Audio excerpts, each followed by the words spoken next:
Is it okay if I come in there to the front? Yeah, sure. Just easier not to have a barrier. Fantastic. Yeah, I'll explain how this will work. I'm not going to talk about the barriers to growth in my introduction. I'm going to talk about the benefits of growth, because there's no real point discussing the barriers unless you believe there are benefits to growth in the first place, or at least someone believes that. Then I'm sure my colleagues here will talk about the barriers to growth, and then I'll say why they're wrong, and I'll convince you that we should be supporting economic growth, and there aren't really barriers to growth, except the barriers that we create in our own minds.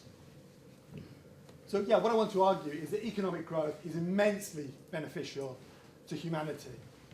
And I see it very much as linked to social progress more generally, to the development of humanism, and to the support of the project of modernity, building a modern society. To me, economic growth is very central to that project. And it has enormous advantages. I've only got a few minutes, but I just want to talk about some of the advantages of economic growth and how humanity has benefited phenomenally from economic growth, and that's usually understated or ignored even. Now, the benefits of economic growth are normally understood in terms of stuff. And I think stuff is a good thing, as it happens. We have more stuff, far more stuff than we used to have.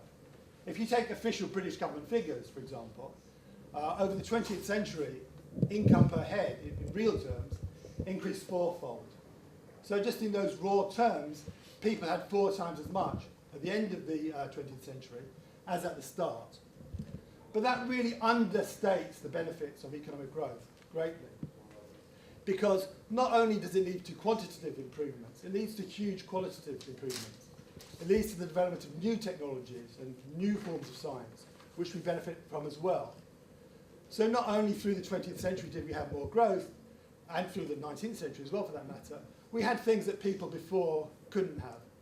We had electricity, we had cars, we had air travel, we had mobile phones, we had the internet, all things I would argue are very strongly associated with economic growth. We had other things like antibiotics.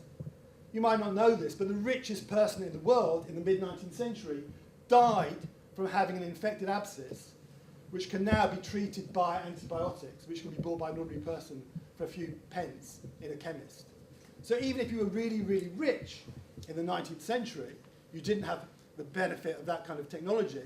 But through the process of growth, through the process of progress, technological development, even ordinary people have benefited from these technologies. If you follow Africa at all, you will know that even Africa now is benefiting from mobile phone technologies. They're becoming quite ubiquitous in Africa.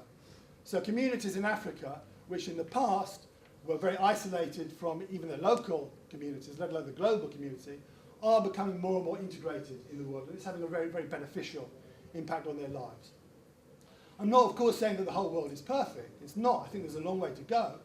But I would say to solve the problems that we face, we need more growth and more prosperity. We need everyone to have access to a mobile phone, to the internet, to cars, to roads. But we have benefited enormously from them so far. It also means more stuff in terms of hospitals, in terms of schools, in terms of museums, in terms of art galleries. None of these things would have been possible, certainly not for the mass of society, without the economic growth that provides us with the resources and the wherewithal to have these things. Now you might say, well, okay, well what about well-being? What about human well-being? What about welfare, as economists call it?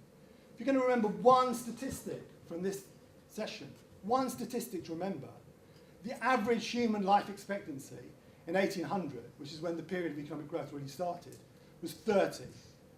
By the end of the 20th century, the average human life expectancy globally was 67. That is a phenomenal improvement. If you were an ordinary working class woman in Britain, for example, at the beginning of the 20th century, your lot would be to have about 20 years of your life either having kids or nursing young babies, and it's pretty certain that some of those kids would die in the early years of childbirth.